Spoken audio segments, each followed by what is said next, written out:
அப்பா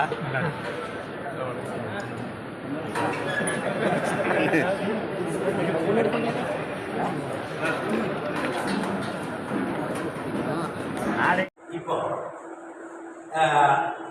ஒரு சின்ன பிரச்சனை. இப்போ எங்கள் பிள்ளைகள் கமிஷனர் அலுவலகத்தில் மனு கொடுக்கும்.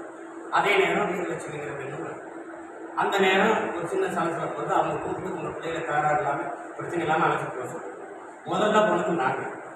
எங்கள் மனுவை வாங்குறதுக்கு அவர் தயாராக எடுத்தோடனே காவலர்கள் வந்து அழைச்சிட்டு போய் வீரலட்சுமிங்கிற மனு வாங்க. அதனால இந்த பிரச்சனை எங்கள் பிள்ளைகள் மேலே வழக்கு நாங்கள் சட்டம் ஒழுங்கு சீர்படுத்தோம். இந்த மாதிரி பிரச்சனை வருது. என் மேலே ஒவ்வொரு அவதூறாக நீங்கள் வைக்கிறீங்க.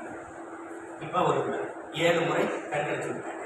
அதை நீங்கள் எப்படிங்க 7 கொலை பண்ணிட்டாங்க, 8 கொலை பண்ணிட்டாங்க. படிக்கிறது நல்லா கொஞ்சம் பிறகு திருமணம் செஞ்சுட்டாங்க. 60 லட்சத்துக்கு பணத்தை வாங்கிட்டாங்க, நகைகளை வாங்கிட்டாங்க, வீட்டையும் வாங்கிட்டாங்க. இதெல்லாம் இந்த குற்றச்சாட்டுக்கு ஏதாவது சார்ந்து இருக்காங்க. இதை பதிவு பண்ண ஊடகங்களான நீங்கள் யாருங்க காவல்துறை கேட்கும். ஒருவேளை இதெல்லாம் இது பொய்யாப்பி சொல்லும்போது நான் ஒரு கட்டுப்பாட்டை மீறி என்னுடைய தம்பி தங்கி எப்படி தாக்கிட்டாங்கன்னா சட்டம் ஒழுங்கு கட்டி போச்சுன்னு சொல்லிங்களா? ஜெயராம் வீட்டை தாக்குனதுக்கு எனக்கு எந்த சொன்னாங்க, என் பிள்ளைகளுக்கு தாக்கி.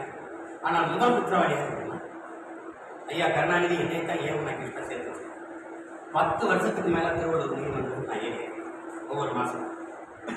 அப்போ நீங்கள் என்ன பண்ணிருக்கணும், இந்த மாதிரி ஒரு பிரச்சனை வரும்னா கூப்பிட்டு கண்டிச்சுக்கணும். நீங்கள் எப்படி தெனாட்டி அவங்களா பேசிட்டு இருக்கீங்க, அவர் மேலே நீங்கள் இல்லாத குற்றச்சாட்டை வைக்கிறீங்க. நாளைக்கு ஏதாவது பிரச்சனைனா ஏதாவது வந்து நாங்களும் பொறுப்பேற்கணும். அதுக்கு நான் சான்றிதழை கொடுக்கணும், ஏதாவது காவல்துறை கேட்கணும்.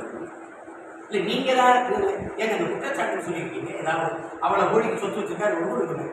சொத்து பத்திரத்தில் பட்டியலில் படிக்கிறீங்க, எல்லாரும் இருக்கிறாங்க. பத்திரத்தை காட்டுங்க, உங்களை காட்ட வேண்டியதானே, யாருமே கேட்கலையே.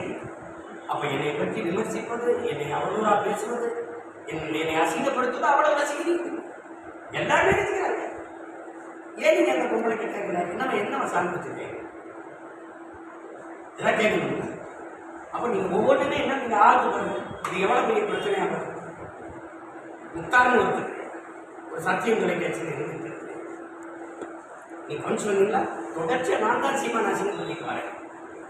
அவருக்கு என்னை அசிங்கப்படுத்த வேண்டிய அவசியம் ஏன்? யாராவது சொல்லுங்க, மனச்சாங்க நீங்க சொல்லுங்க. அவருக்கு எனக்கு என்ன, அவர் யாரு? நான் என்ன பண்ண சரி, நீ கூலிக்கு வேலை செய்ய, நான் கொள்கைக்கு போராடி வேலை செய்ய. உனக்கு நீ தொடர்ச்சியை அசிங்கப்படுத்த வேண்டிய அவசியம் என்ன? என்னன்னு சொல்லு. 10 ஆண்டு ஆட்சி கொடுத்த நாட்டெல்லாம் சொல்லிட்டாரு கணக்கு.